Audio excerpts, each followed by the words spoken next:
Start பண்ணலாமா? Exemptions from GST. சரி, நம்ம இன்ட்ரோ என்னன்னு பார்த்தோமா? நார்மலா நீங்கள் இல்லை அவனுக்கு 2 பேர் தான் இல்லை, இது எல்லாரும் வேணுமா? ஸ்கிப் பண்ணிடலாம் அப்போ அந்த பேஜஸ்லாம். சரி, ஓகே. ஜஸ்ட் மேலோட்டமாக மட்டும் சொல்கிறேன். ஃபஸ்ட் 2 பேஜ் இன்ட்ரோ மட்டும். இங்கே என்ன சொல்ல வராங்க அப்படின்னு பார்த்தோன்னா வந்து ஜிஎஸ்டினா எல்லா சப்ளை வந்துடுதா. ஆனால் அந்த சப்ளை ஃபஸ்ட் எடுத்தோம்னா நீங்கள் ஃபஸ்ட் 2 சாப்டர்ஸ் பார்த்தீங்கன்னா இதெல்லாம் சப்ளைன்னு கண்டுபிடிச்சிருப்பீங்க. சப்ளைன்னு கண்டுபிடிச்சதுக்கப்புறம் நெக்ஸ்ட் என்ன பண்ணணும் அப்படின்னு பார்த்தோன்னா அந்த சப்ளைலாம் வந்து எக்ஸாம் சப்ளையா இல்லை டாக்ஸபிள் சப்ளையான்றதை பயன்படுவோம். ஸோ ஃபஸ்ட் சாப்டரில் வந்து பார்த்தோம்னா எதுலாம் வந்து சப்ளைன்னு மட்டும் தான் சொல்லியிருப்போம். அந்த ஷெடியூல் 1, 2, 3 பார்த்துருக்கீங்கன்னா சப்ளை எப்படி ஃபைன் பண்ணுறது மட்டும் சொல்லியிருப்பாங்க. பட் இந்த சாப்டரில் வந்து சப்ளை ஃபைன் பண்ணதுக்கப்புறம் அடுத்து என்ன பண்ணணும் அப்படின்றத இங்கே பார்க்க போகிறோம். ஸோ வந்து எக்ஸாம் சப்ளை வந்து கண்டுபிடிக்கும். இங்கே எக்ஸாம் சைட் என்ன சொல்கிறாங்க அப்படின்னா எந்தெந்த சப்ளைக்கெலாம் வந்து டேக்ஸ் ரேட் வந்து நில்லாக இருக்கும்ல, நில் ரேட் ஆஃப் டேக்ஸு, அதுக்கப்புறம் பார்த்தோன்னா வந்து ஃபுல்லாக வந்து எக்ஸாம் ஃப்ரம் டேக்ஸ்ன்ற மாதிரி இருக்கும். அது எல்லாமே வந்து எக்ஸாம் சப்ளை கீழே வந்துடும். அதே மாதிரி நான் டேக்ஸபிள் சப்ளைலாம் இருக்குல்ல, அந்த நான் டேக்ஸபிள் சப்ளையும் எக்ஸாம் சப்ளை கீழே வந்துடும். ஸோ இதெல்லாம் தான் இந்த ஃபஸ்ட் பேஜில் ஒரு இன்ட்ரோவாக வந்துருக்கும். ஃபைன். ஸோ நெக்ஸ்ட்டு பார்த்தோன்னா வந்து இந்த எக்ஸாம்ஷன் இருக்கும்ல, இது வந்து 4 இதாக பிரிச்சிருப்பாங்க. ஒன்று சப்ளையர் பேசிஸில், இன்னொன்று ரெசிபியன்ட் பேசிஸில், தேர்டாக பார்த்தோன்னா வந்து ஸ்பெசிஃபைட் சப்ளையர் டு ஸ்பெசிஃபைட் ரெசிபியன்ட்டு, அதுக்கப்புறம் இன்னொன்று பார்த்தோன்னா வந்து டிரான்சாக்ஷன் பேசிஸில் இந்த டிரான்சாக்ஷனாக எக்ஸம்டடு, இந்த ஆக்டிவிட்டீஸ்லாம் எக்ஸம்டட் அப்படின்ற மாதிரி பிரிப்பாங்க. நெக்ஸ்ட் பார்த்தோன்னா இந்தந்த சப்ளையர் வந்து பண்ணாங்கன்னா எக்ஸம்டட், இந்தந்த ரெசிபியன் வந்து ரிசீவ் பண்ணாங்கன்னா எக்ஸம்டட், கடைசியாக பார்த்தோன்னா இந்த சப்ளையர் இந்த ரெசிபியன் பண்ணாங்கன்னா எக்ஸம்டடு, ஆனால் அதை வேறு ரெசிபியன் பண்ணாங்கன்னா டாக்ஸபிள். இந்த மாதிரி வந்து பிரிச்சிருப்பாங்க. ஓகேவா? இதான் வந்து ஃபஸ்ட் 2 பேஜஸில் வந்து ஜஸ்ட் இன்ட்ரோ மாதிரி கொடுத்துருப்பாங்க. ஸோ லைக் அந்த ஸ்பெசிஃபிக் ஆக்டிவிட்டிஸ் டிரான்சாக்ஷன் சொன்னால ஃபஸ்ட் எடுத்தோன்னே இந்த டிரான்சாக்ஷன்லாம் எக்ஸாம்ன்ற மாதிரி சொன்னால அதுக்கு எக்ஸாம் என்ன சொல்கிறாங்க அப்படின்னா வந்து இந்த கோயிங் கன்சர்ன் பிஸ்னஸ்லாம் இருக்கும்ல, அந்த பிஸ்னஸ்லாம் வந்து ஒரு பார்ட்டி இன்னொரு பார்ட்டி மாறுறப்போ கன்சிடரேஷன் பே பண்ணுவாங்க. அது வந்து ஜிஎஸ்டி வராது அப்படின்ற மாதிரி சொல்கிறாங்க. இது வந்து டிரான்சாக்ஷன் பேசிஸில் சொல்கிறாங்க. செகண்ட் பார்த்தோன்னா வந்து இந்த ரைஸ்லாம் இருக்குல்ல, அந்த ரைஸ் லோட் பண்ணுறது, அன்லோட் பண்ணுறது, பேக் பண்ணுறது, இந்த மாதிரி ஆக்டிவிட்டீஸ்லாம் வந்து எக்ஸாம்டட் ஆக்டிவிட்டீஸ். ஸோ அது வந்து டாக்ஸபிள் இல்லை அப்படின்ற மாதிரி சொல்கிறாங்க. இது வந்து இப்போ பார்த்தது வந்து ஸ்பெசிஃபிக் டிரான்சாக்ஷன் இல்லாட்டி ஆக்டிவிட்டிஸ் சம்மந்தப்பட்டது. நெக்ஸ்ட் பார்த்தோன்னா சப்ளையர் பார்த்தோன்னா வந்து கவர்மெண்ட் இருக்காங்களே, ஏதாச்சும் சர்வீஸ் வந்து நம்ம கவர்மெண்ட்டு கொடுக்குறாங்க, சர்வீஸ் கவர்மெண்ட் வந்து பப்ளிக் கொடுக்குறாங்க, ஆனால் அந்த வேல்யூ வந்து less than 5,000 இருக்குது அப்படின்னா எக்ஸம்டட், ஒரு வேளை வந்து more than 5,000 இருக்குது அப்படின்னா டாக்ஸபிள்ன்ற மாதிரி சொல்கிறாங்க. இது வந்து சப்ளையர் பேசிஸில். நெக்ஸ்ட் பார்த்தோன்னா வந்து அதே சப்ளையரில் வந்து இந்த சேரிட்டிஸ்லாம் இருக்கும்ல, சேரிட்டிஸில் டைப்ஸ் இருக்குது. ரெஜிஸ்டர் சேரிட்டி, அன்ரெஜிஸ்டர்ட், இந்த மாதிரி இருப்பாங்க. நீங்கள் இன்கம் டேக்ஸில் பார்த்துருப்பீங்க 12A 12AB மாதிரி பார்த்துருப்பீங்க.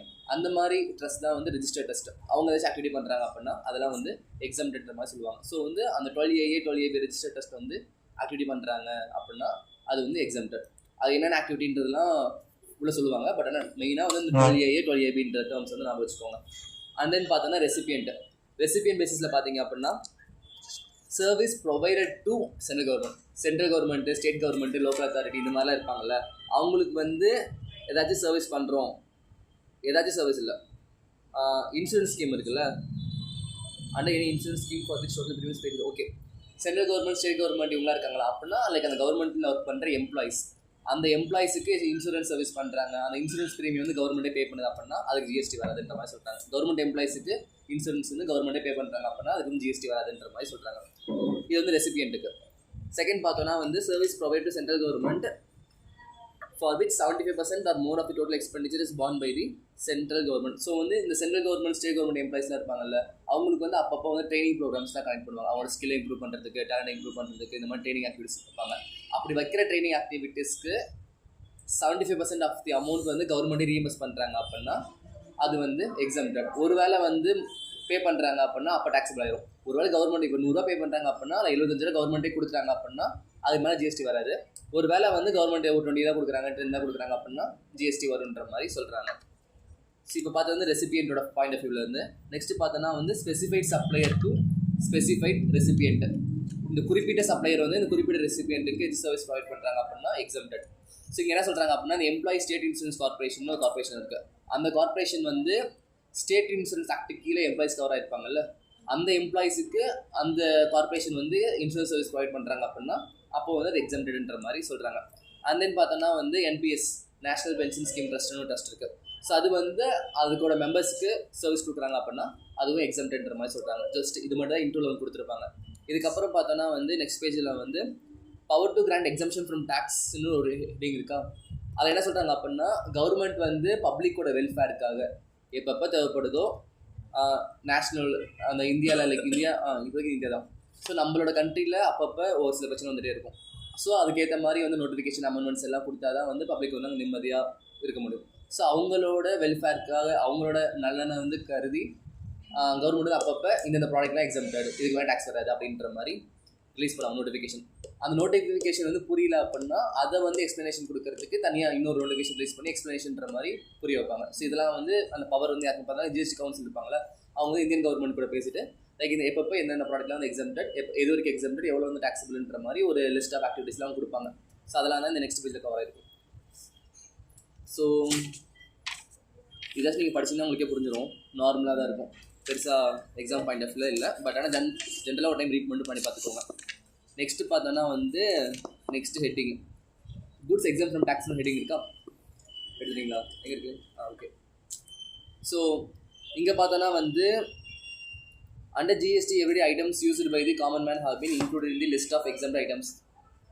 என்ன சொல்கிறாங்கன்னா வந்து ஜிஎஸ்டியில் வந்து பார்த்தோன்னா டெய்லி ஹியூமனோட நீட்ஸுக்காக ஒரு சில ப்ராடக்ட்ஸ் தேவைப்படும்ல, அதெல்லாமே வந்து எக்ஸம்டட் லிஸ்ட்டில் வந்து இன்க்ளூட் பண்ணியிருக்காங்க. எக்ஸாம்பிள் லிஸ்ட்டில் ஒரு லிஸ்ட்டு நிறையா இருக்கும், இந்த ப்ராடக்ட்லாம் எக்ஸாம்பிள்ன்ற மாதிரி. ஸோ அதில் ஜென்ரலாக பார்த்தோன்னா வந்து டெய்லி இந்த ப்ராடக்ட்ஸ்லாம் வந்து ஹியூமன்ஸ் தேவைப்படுன்ற மாதிரி இருக்கும். அதெல்லாமே வந்து அந்த எக்ஸாம்பிள் லிஸ்ட்டில் இன்க்ளூட் பண்ணியிருப்பாங்க. எக்ஸாம்பிளுக்கு பார்த்தோன்னா இந்த ஃபிஷ்ஷு, மில்க்கு, பொட்டேட்டோ, கிரேப்ஸு இந்த மாதிரி கொடுத்துருக்காங்க. மேலே பார்த்தாலுமே தெரியும் இந்த grains, milk, egg, curd, lessee, vegetables இது எல்லாமே வந்து ஜிஎஸ்டியில் வந்து எக்ஸம்டட் அப்படின்ற மாதிரி கொடுத்துருப்பாங்க. இந்தியன் ஃப்ளாக் மேலே ஏன் வந்து ஜிஎஸ்டி இல்லைனா அது வந்து நம்ம நேஷ்னலோட சென்டிமெண்ட்டாக கருது ஜென்ரலாக ப்ராடக்டாக கன்சிடர் பண்ண மாட்டோம்ல, அதுக்கு வேல்யூ இருக்குல்ல. ஸோ அதனால் இந்தியன் ஃப்ளாக் மேலே ஜிஎஸ்டி இல்லைன்ற மாதிரி சொல்லிட்டாங்க. மிச்சபடி மீது எல்லாமே வந்து நம்ம டே டு டேல நெசசிட்டியாக தேவைப்படுது. ஸோ அதுக்கு மேலே ஜிஎஸ்டி வந்து வராது. ஸோ நெக்ஸ்ட்டு பார்த்தோன்னா லிஸ்ட்டாக இப்போ பார்த்தது வந்து குட்ஸ் பார்த்தோம், ஓகேவா? ஸோ குட்ஸை பொறுத்துக்கு இவ்வளோ தான். வேறு இருந்துச்சுன்னா அவங்க சொல்லுவோம் மோஸ்ட்லி குட்ஸ் மேலே ஜென்ரலாக ஜிஎஸ்டி வந்து வந்துடும். அந்த டெய்லி நீட்ஸுக்கு யூஸ் பண்ண குட்ஸ் மேலே மட்டும் தான் ஜிஎஸ்டி வராது. மிச்சப்படி மீதி எல்லா குட்ஸ் மேலேயுமே ஜிஎஸ்டி வந்துடும். நெக்ஸ்ட் பார்க்க போது சர்வீஸ், ஓகேவா? மீதி எல்லாம் சர்வீஸ் தான் ஜாஸ்தியாக இருக்கும், குட்ஸ் வந்து கம்மியாக தான் இருக்கும். ஸோ சர்வீஸ் வந்து பார்த்தோம் அப்படின்னா list of service exam from tax. So இங்கே என்ன சொல்கிறாங்கன்னா வந்து ஃபஸ்ட் எடுத்தோன்னா service related to charitable and religious activities. So வந்து இந்த இடத்துல பார்த்தோம் அப்படின்னா service by an entity registered under section 12AA 12AB of the Income Tax Act 1961 by of charitable activities. இந்த 12AA 12AB சொன்னல அது வந்து இன்கம் டேக்ஸ் ஆக்டிவிட்டி தான். ஸோ அந்த ட்ரஸ்ட் வந்து ஆக்டிவிட்டி ப்ரொவைட் பண்ணுறாங்க அப்படின்னா அது வந்து எக்ஸம்டட்ன்ற மாதிரி ஃபஸ்ட்டு செக்ஷனில் ஃபஸ்ட் என்ட்ரியில் சொல்கிறாங்க. செகண்ட் பார்த்தோன்னா service by a person by way of conduct of any religious ceremony. Religious ceremony தெரியுமா என்னன்ட்டு? ஸோ நார்மலாக இந்தியா வந்து ஒரு மாதிரி இந்த ரிலீஜியஸ் சென்டிமெண்ட் ஓரியன்டடில். ஸோ வந்து நம்ம இதில் வந்து இந்த சாகியம் பண்ணுறது, சடங்கு பண்ணுறது, பூஜை பண்ணுறது இதெல்லாம் வந்து ரொம்ப ரொம்ப காமனான விஷயம். ஸோ அந்த மாதிரி சர்வீஸ் பண்ணுறாங்க அப்படின்னா அதுக்கு மேலே வந்து ஜிஎஸ்டி இல்லை அப்படின்ற மாதிரி சொல்கிறாங்க செகண்ட் பாயிண்டில். தேர்டு பார்த்தோன்னா வந்து the renting of precincts of the religious places means general public owned or managed by entity registered under charitable act. Okay, income tax act. So இங்கே என்ன சொல்கிறாங்க அப்படின்னா வந்து இந்த ரிலீஜியஸ் பிளேசஸ்லாம் இருக்குது, இந்த கோவில், மடம் இதெல்லாம் இருக்கும்ல, அதுக்கு வெளியே பார்த்தோன்னா கோவில் இடம்னு சொல்லிட்டு ஷாப்ஸ்லாம் விட்டுருப்பாங்க. ஸோ அந்த மாதிரி ஷாப்ஸ் வந்து ஜென்ரலாக வந்து அந்தந்த சேரிட்டி என்ன பண்ணுவோம் அப்படின்னா ரெண்டுக்கு விட்டு ஒரு இன்கம் டெரைவ் பண்ணிருப்பாங்க. ஸோ அந்த மாதிரி கோவில் அந்த சேரிட்டிக்கு சம்மந்தப்பட்ட ஏரியாவில் இருந்து ஒரு இன்கம் டெரைவ் ஆகுது அப்படின்னா அது மேலே வந்து டாக்ஸபிள் கிடையாது, ஜிஎஸ்டி வராதுன்ற மாதிரி சொல்லுவாங்க எடுத்தோன்னே. ஆனால் அதுக்கப்புறம் என்ன சொல்கிறாங்க அப்படின்னா however renting of rooms where charges are 1000 or more per day. ஒரு வேளை வந்து அங்கே ரூம் வந்து வாடகைக்கு விடுறாங்க, ஆனால் அவங்க வாங்குற ரெண்டல் இன்கம் வந்து ஒரு நாளைக்கு 1000 ரூபாய்க்கு 1000 ரூபாய் இல்லை 1000 ரூபாய்க்கு மேலே இருக்குது அப்படின்னா அங்கே ஜிஎஸ்டி வரும். லெஸ் தென் 1000னா ஜிஎஸ்டி வராது, ஓகேவா? அது வந்து rooms less then 1000 GST won't come, more then 1000 equal to 1000னாலும் ஜிஎஸ்டி வந்துடும்ன்ற மாதிரி சொல்கிறாங்க. நெக்ஸ்ட் பார்த்தோன்னா renting of premises community hall, kalyana mandapam or open area where charges are 10,000 or more per day. So வந்து இந்த இந்த சேரிட்டிக்கு சொந்தமான இடம்லாம் இருக்கும்ல, லைக் அவங்க மண்டபம்லாம் வச்சுருப்பாங்கல்ல, மண்டபம் ஈவன் எம்டி லேண்டாக இருந்தாலுமே அதை வந்து ரெண்ட்டுக்கு விட்டாங்க அப்படின்னா அவங்க இன்கம் டெரைவ் ஆகும். அந்த இன்கம் வந்து ஒரு நாளுக்கு வந்து லெஸ் தென் 10,000 இருக்குது அப்படின்னா ஜிஎஸ்டி வராது. ஒரு வேளை வந்து மோர் தென் 10,000 இருக்குது அப்படின்னா ஜிஎஸ்டி வருன்ற மாதிரி சொல்கிறாங்க. ஸோ இங்கே வந்து இங்கே ரூம்ஸ்லாம் 1000, இந்த மாதிரி வந்து கம்யூனிட்டி ஹாலு, மண்டபம் இதெல்லாம் வந்து 10,000 நான் வச்சுக்கணும். அண்ட் தென் பார்த்திங்க அப்படின்னா charity act 12AA 12AB trust வந்து அவங்க இந்த மாதிரி பண்ணலாம். ஜென்ரலாக பப்ளிக் பண்ணுறாங்கன்னா நார்மலாக வந்துடும், அது 1000 800 500 மேட்டர் கிடையாது, அங்கே வந்து ஜிஎஸ்டி வந்துடும். இவங்களுக்கு கொடுத்த லிமிட் தான் வந்து இந்த 1000 அதுக்கப்புறம் 10,000. ஓகேவா? நெக்ஸ்ட் பார்த்தீங்கன்னா ரெண்டிங் ஆஃப் ஷாப்ஸ்னு இருக்கா. இதே வந்து அந்த சேரிட்டிக்கு வந்து ஷாப்ஸ்லாம் இருக்குது, அந்த ஷாப்பை ரெண்டுக்கு விடுறாங்க அப்படின்னா அதுக்கு வாங்குற மந்த்லி ரெண்ட் வந்து லெஸ் தென் 10,000 இருக்கணும். ஒரு வேளை வந்து 10,000க்கு மேலே இருந்துச்சு அப்படின்னா டாக்ஸபிள்ன்ற மாதிரி சொல்கிறாங்க.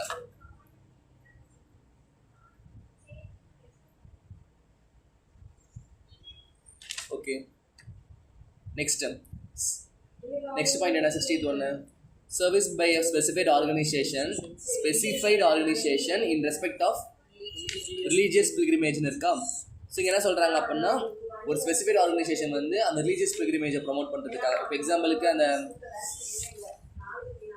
பஸ்லாம் வச்சு கொண்டு போவாங்கள்ல, அந்த ஷிர்டி கூட்டு போகிறது, பழனி கூட்டு போகிறது, இந்த மாதிரிலாம் வந்து காஸ்ட்டை மட்டும் ரெக்கவர் பண்ணிக்குவாங்க. அந்த வயசானவங்களை கூட்டு போயிட்டு ஒரு மாதிரி சர்வீஸ் பண்ணுற மாதிரி பண்ணி கொடுத்துட்ருப்பாங்க. அது வந்து அந்த ரிலீஜியஸ் லைக் அந்த மாதிரி அதை ப்ரொமோட் பண்ணுறதுக்காக. ஆனால் வந்து அங்கே ப்ராஃபிட் மோட்டிவ்லாம் இருக்காது, ஜஸ்ட் வந்து இந்த மாதிரி கூட்டிகிட்டு போயிட்டு அவங்களோட சாட்டிஸ்ஃபை பண்ணி கூட்டு வந்துடுவாங்க. ஸோ அது மேலே வந்து ப்ராஃபிட்லாம் எதுவுமே இருக்காது. ஸோ இந்த மாதிரி பண்ணுற ஆக்டிவிட்டி மேலே வந்து GST வராதுன்ற மாதிரி சொல்கிறாங்க. அண்ட் தென் பார்த்தோன்னா service by way of training or coaching. ஒருவேளை சேரிட்டி வந்து ட்ரைனிங் இல்லை கோச்சிங் கொடுக்குறாங்க. என்ன ட்ரைனிங்னு பார்த்தோம் அப்படின்னா வந்து இந்த ரீக்ரியேஷனல் ஆக்டிவிட்டிஸ் இருக்கு பார்த்தியா, recreational activities relating to arts culture by and individual. So வந்து ஒரு இண்டிவிஜுவல் தனிப்பட்ட முறையில் இந்த ரீக்ரியேஷன் ஆக்டிவிட்டிஸ்லாம் வந்து நம்ம கல்ச்சர்லாம் இருக்கும்ல, பாஸ்ட் கல்ச்சர், லைக் அந்த காலத்தில் எப்படி இருந்தாங்க, அந்த காலத்தில் இந்த மாதிரி ஆர்ட்ஸ்லாம் இருந்துச்சுன்ற மாதிரி ஸ்கல்ப்சர் ஆர்ட்ஸ் இதெல்லாம் இருக்குல்ல, அதெல்லாம் வந்து அழிஞ்சு போகாமல் பாதுகாக்கிறதுக்கு இல்லை வந்து அதை வேற ஒரு ஆளுக்கு கற்றுக் கொடுக்கறதுக்கு இந்த மாதிரி ஒரு சர்வீஸ் வந்து ஒரு இண்டிவிஜுவல் பண்ணிருக்காரு அப்படின்னா அந்த சர்வீஸ் மேலே GST வராதுன்றதை சொல்கிறாங்க. அண்ட் தென் பார்த்தோன்னா வந்து sports by charitable entity registered section 12A 12AB. ஒரு வேளை வந்து அந்த சேரிட்டி வந்து ஸ்போர்ட்ஸ் ப்ரொமோட் பண்ணுறதுக்காக ஒரு ஈவெண்ட்லாம் நடத்தி அப்பப்போ ஸ்போர்ட்ஸ் ஈவெண்ட்லாம் வச்சு ப்ரைஸ் அவார்ட்ஸும் கொடுத்துட்ருக்காங்க அப்படின்னா அதுக்கு மேலேயும் வந்து GST வராதுன்ற மாதிரி சொல்கிறாங்க. ஸோ இப்போ வந்து இங்கே பார்த்த எத்தனை பாயிண்ட் பார்த்துருக்கோம் லெட்டர்லாம்? 1 2 3 1 2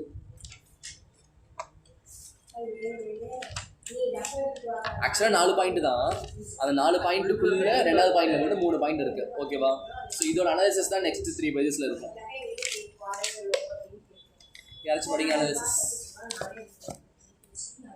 The service provided by charitable under religious trust. Entry 1. Exempt service applied by a entity registered under sections 12AA or 12AB of the Income Tax Act 1961 by way of charitable activities. Thus, in order to apply exemption under Entry 1, following 2 conditions must be satisfied.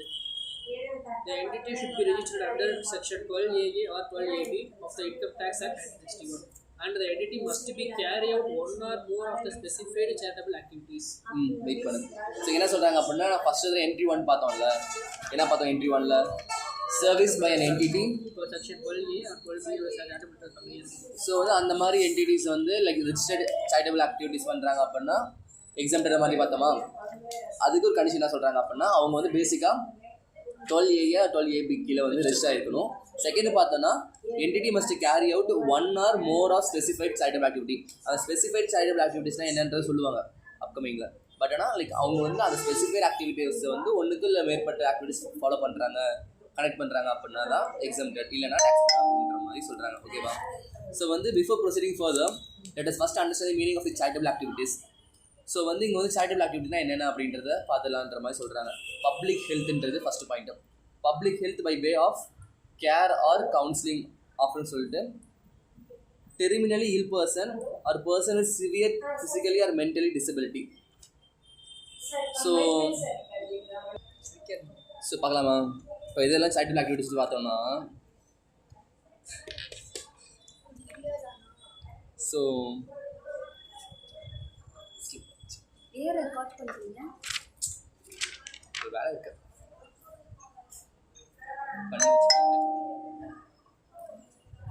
So அவங்க என்ன சொல்ல வராங்கன்னா start பண்ணலாமா. So charitable ஆக்டிவிட்டீஸில் first என்ன சொல்கிறாங்கன்னா வந்து health சம்மந்தப்பட்டு சொல்கிறாங்க.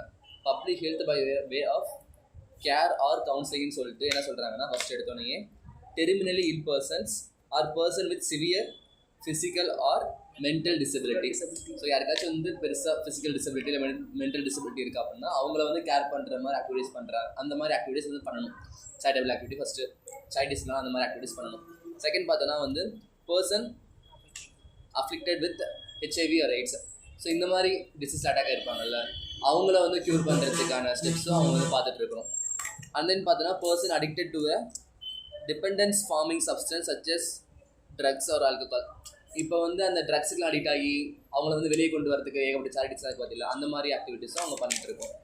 அதுக்கு ஒரு பார்த்தோன்னா public awareness of preventive health, family planning or prevention of HIV infection. So அந்த ப்ரிவென்டிவ் ஹெல்த், ஃபேமிலி பிளானிங், அதுக்கப்புறம் HIV இன்ஃபெக்ஷன், இதெல்லாமே வந்து அவங்க சொல்கிற அந்த சேரிட்டபிள் ஆக்டிவிட்டீஸ் கீழே வருதுன்ற மாதிரி சொல்கிறாங்க. ஸோ நெக்ஸ்ட்டு பார்த்தோன்னா இது வந்து பப்ளிக் ஹெல்த் சம்மந்தப்படுது. செகண்டாக என்னென்னு பார்த்தோன்னா advancement of religion and spirituality or yoga. So அந்த சேரிட்டிஸ் வந்து எப்படி இருக்குன்னா வந்து ஸ்பிரிச்சுவாலிட்டி மேலே கன்சர்ன் பண்ணியிருக்கணும். ஸ்பிரிச்சுவாலிட்டி, யோகா, அதுக்கப்புறம் ரிலீஜன், இது மேலே அவங்க வந்து ஃபோக்கஸ் பண்ணியிருக்கணும். இந்த மாதிரி ஆக்டிவிட்டீஸ்லாம் அவங்க பண்ணுறாங்க அப்படின்னா அதுவுமே வந்து சேரிட்டபிள் ஆக்டிவிட்டியாக வந்து கன்சிடர் பண்ணிக்குவோம். அண்ட் தென் பார்த்தோன்னா வந்து அட்வான்ஸ்மெண்ட் ஆஃப் எஜுகேஷனல் ப்ரோக்ராம்ஸு, அதுக்கப்புறம் ஸ்கில் டெவலப்மெண்ட்.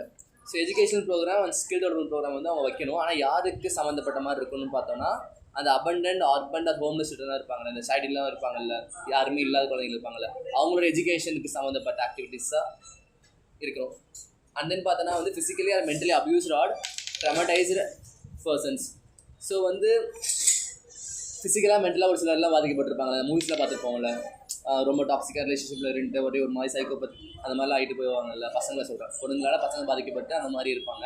ஸோ அந்த மாதிரி பசங்க வந்து வெளியே கொண்டு வரதுக்காக ஸோ அந்த மாதிரி அவங்கள வந்து க்யூர் பண்ணுறதுக்காக ஆக்டிவிட்டிஸ் இருக்கணும். அதுக்கப்புறம் பார்த்தா பிரிசனர்ஸ் ஜென்ரலாக ஜெயிலுக்கு போயிட்டு வந்தாங்கன்னா அவங்க வெளியே வேலை கூட கிடைக்கிற ப்ராப்பராக. ஸோ அவங்க மேலே ஃபோக்கஸ் பண்ணி அவங்க ஸ்கில் டெவலப்மெண்ட்லாம் கொடுத்து அவங்களுக்கு எம்ப்ளாய்மெண்ட் ஆப்பர்ச்சுனிட்டி க்ரியேட் பண்ணுற மாதிரி இருக்கணும். அண்ட் தென் பார்த்தோன்னா வந்து person over the age of 65 years residing in a rural areas. So வந்து அந்த ரூரல் ஏரியாவில் 65 வயசுக்கு அப்புறம் என்ன பண்ண முடியும்? விவசாயம் கூட பண்ண முடியாது, ரொம்ப வீக் ஆகிடுவாங்க. ஸோ அவங்கள வந்து பார்த்துக்கிற மாதிரி, அவங்களுக்கு வந்து ஒரு ப்ராப்பராக வேறு ஏதாச்சும் ஒரு வே ஆஃப் இன்கம் ரெடி பண்ணுற மாதிரி, அவங்க ஸ்கில் டெவலப் பண்ணுற மாதிரி அந்த பர்சன் லைட்டம்னா 65 இயர்ஸ்க்கு மேலே ரூரல் ஏரியா சைடு இருக்கவங்கக்கிட்ட அவங்க ஃபோக்கஸ் பண்ணியிருக்கணும். இந்த பாயிண்ட்ஸ்லாம் வந்து நீங்கள் மெமரிலாம் பண்ண தேவையில்ல, ஜஸ்ட்டு வந்து ரீட் பண்ணி அண்டர்ஸ்டாண்ட் பண்ணிக்கிறோம். கொஸ்டினில் வந்து இந்த மாதிரி கொடுப்பாங்க, இந்த மாதிரி வந்து 65 இயர்ஸ் ஆச்சு அவருக்கு, ஆனால் அர்பன் ஏரியாவில் இருக்கார், அவங்களுக்கு வந்து சேரிட்டி வந்து ஹெல்ப் பண்ணுறதுக்கு அது வந்து சேரிட்டி ஆக்டிவிட்டியாக இல்லைன்ற மாதிரி கேட்பாங்க. நீங்கள் வந்து லைக் படிச்சிருந்தீங்க அப்படின்னா தெரியும் 65 இயர்ஸா, அப்போ வந்து ஓகேன்ற மாதிரி தோணும். ஆனால் ரூரல் அர்பனான்றது அங்கே யோசிக்கணும். ரூரலாக இருந்தால் ஓகே, அர்பனாக இருந்தால் இல்லை நாட் சேரிட்டபிள் ஆக்டிவிட்டின்ற மாதிரி டிசைட் பண்ணி முடிக்கணும். ஓகேவா? ஸோ நெக்ஸ்ட்டு பார்த்தோன்னா வந்து preservation of environment including watershed, forest, wild life. Okay, என்விரான்மெண்ட்டை வந்து பாதுகாக்கிறதுக்கு அந்த சேரிட்டிஸ் வந்து ஸ்டெப்ஸ் எடுத்து பண்ணிருக்கணும். ஸோ இதெல்லாம் பண்ணிருக்காங்க அப்படின்னா அவங்கள வந்து சேரிட்டபிளாக வந்து கன்சிடர் பண்ணிக்கலான்ற மாதிரி சொல்கிறாங்க. ஸோ அண்ட் தென் பார்த்தோன்னா வந்து only the service provided by charitable and religious trust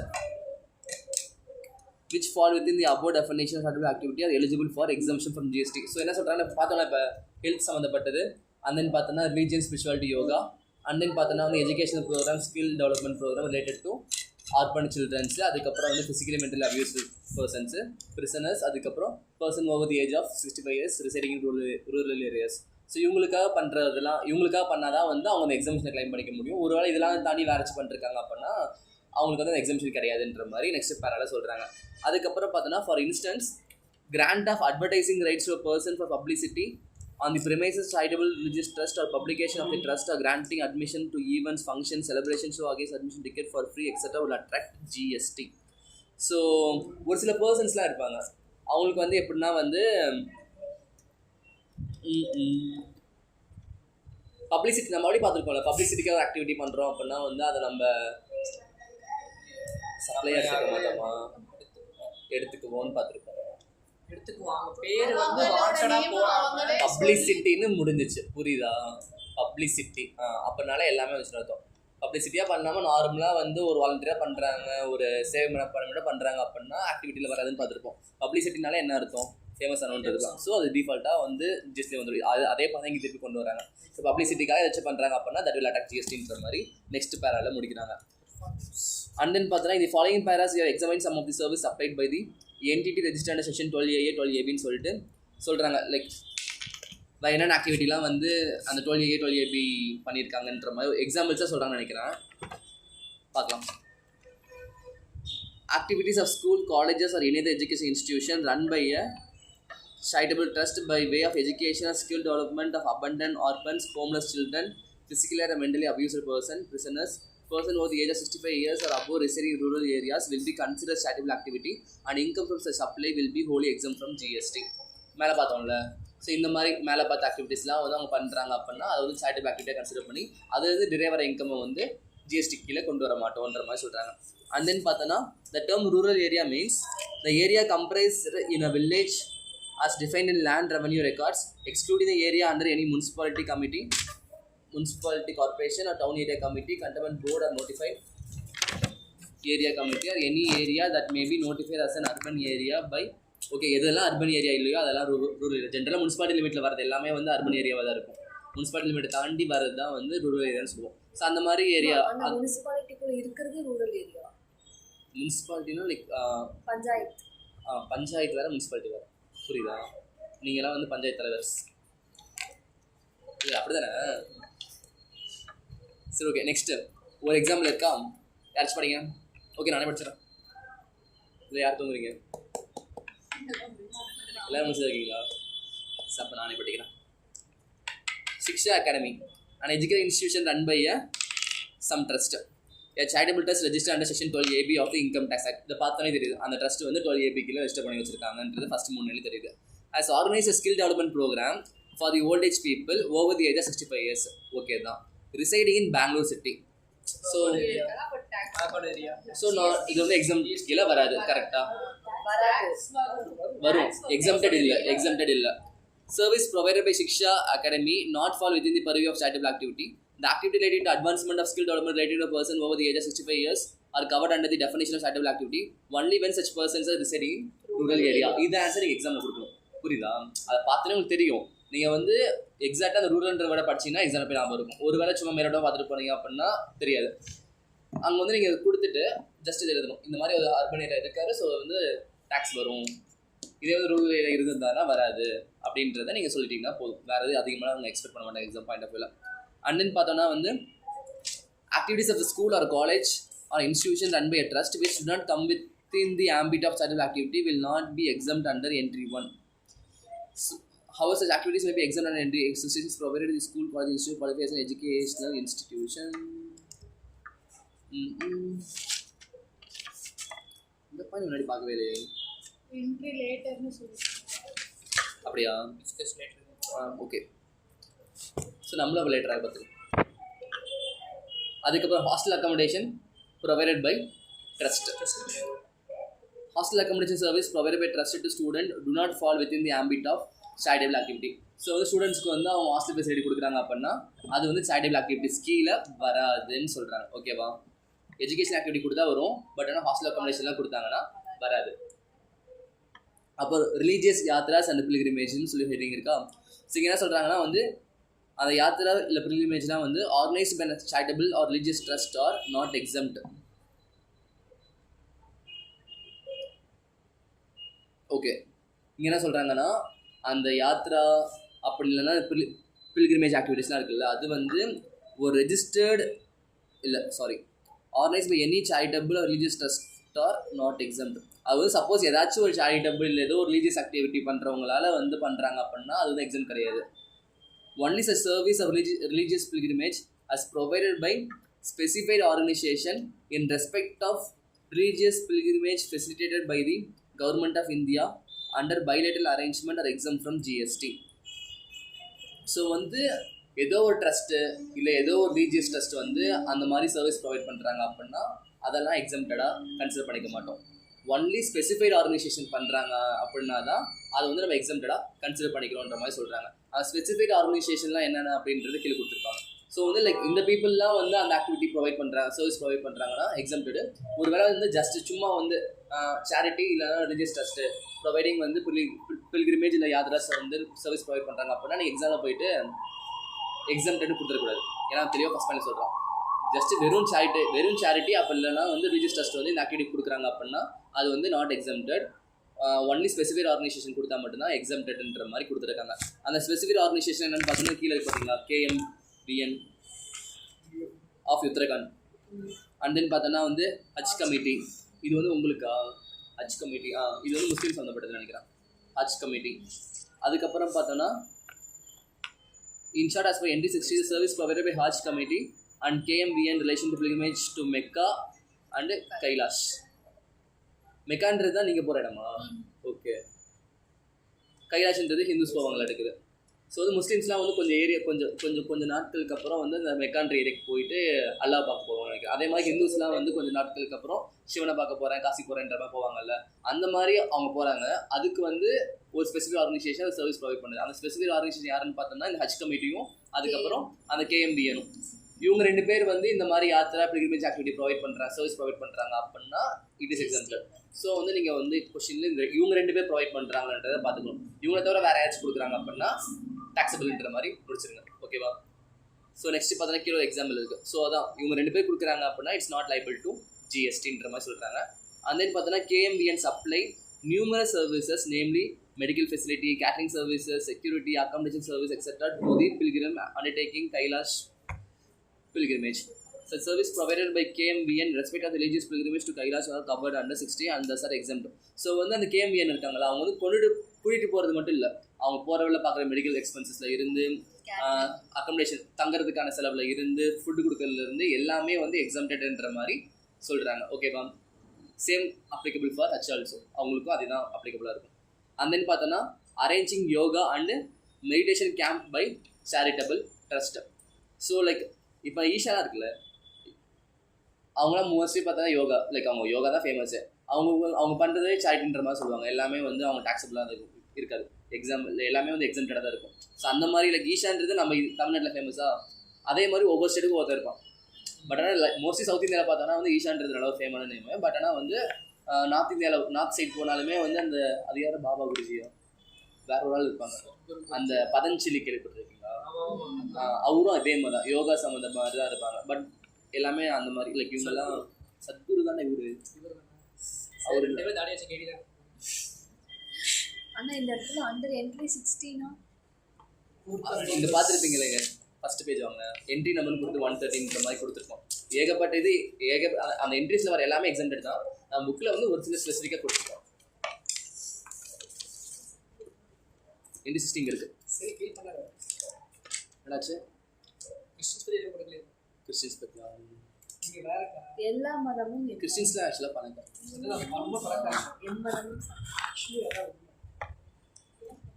வேர்ல்டுலேயே Christians அதிகம் இருக்காங்க, கிறிஸ்டின்ஸ் தான் அதிகமே பாப்புலேஷன். எனக்கும் அந்த சரி நான் கூட கேட்டேன் செக் பண்ணி எடுக்கணும் இல்லை. சரி, நெக்ஸ்ட்டு பார்த்தோன்னா வந்து அரேஞ்சிங் தானே yoga and meditation camp by child டெஸ்ட்லாம் இருக்காங்கல்ல, அவங்க வந்து யோகா அப்புறம் மெடிடேஷன் கேம்ப்லாம் வைக்கிறாங்கல்ல, அதை பற்றி தான் ஹெட்டிங். ஓகே, ஸோ என்ன சொல்கிறாங்கன்னா வந்து as discussed above, service provided by entity registered under section 12A-AB of the Income Tax Act by way of advancement of religion, spirituality, yoga are exempt as such activity are covered in definition of such activity. Sorry பார்த்தோம்ல, yoga, spirituality, அதுக்கப்புறம் religious. So இது 3 சம்மந்தப்பட்ட மாதிரி அந்த charitable institutions activity பண்ணுறாங்க அப்படின்னா அது வந்து எக்ஸம்டட்ன்றது ஃபஸ்ட் பேரல் சொல்கிறாங்க. செகண்ட் பார்த்தோன்னா வந்து fee or consideration charge in any other form from the participants for participating in the religious yoga meditation program or camp mean for advancement of religion, spirituality, yoga shall be exempt. So அந்த யோகா கேம்பில் இல்லை அந்த region ஆக்டிவிட்டியில் போய் participate பண்ணுறதுக்கு இல்லை உட்காந்து கவனிக்கிறதுக்கு நம்ம ஒரு மெம்பர்ஷிப் ஃபீ மாதிரி பே பண்ணுறோம், இல்லை அப்போதைக்கு ஏதோ ஒரு என்ட்ரன்ஸ் ஃபீ மாதிரி பே பண்ணுறோம் அப்படின்னா அதுதான் ஆக்சுவலாக அவங்க இன்கமே கரெக்டாக, அதை வச்சு தான் அவங்க ஆக்டிவிட்டியை ப்ரொவைட் பண்ணுறாங்க. ஸோ அந்த ஃபீஸ் மேலே GST வராது, GST எக்ஸம்ட் அந்த ஃபீஸ்ன்ற மாதிரி சொல்கிறாங்க. ஓகே, நெக்ஸ்ட் பார்த்தோன்னா வந்து residential programme or camps where the fee charge include cost of lodging boarding shall also be exempt as long as the primary and predominant activity, objective and purpose of the such residential program or campus advancement of religion, spirituality, yoga. So எக்ஸாம்பிளுக்கு இங்கே என்ன actually provision என்ன சொல்கிறாங்க அப்படின்னா அந்த மாதிரி யோகா ஆக்டிவிட்டியை பண்ணுறதுக்கு ஜென்ரலாக 1 டே ஆக்டிவிட்டியாக இருக்காது, லிட்டரலாக 15 days 20 days இந்த மாதிரி வைப்பாங்க.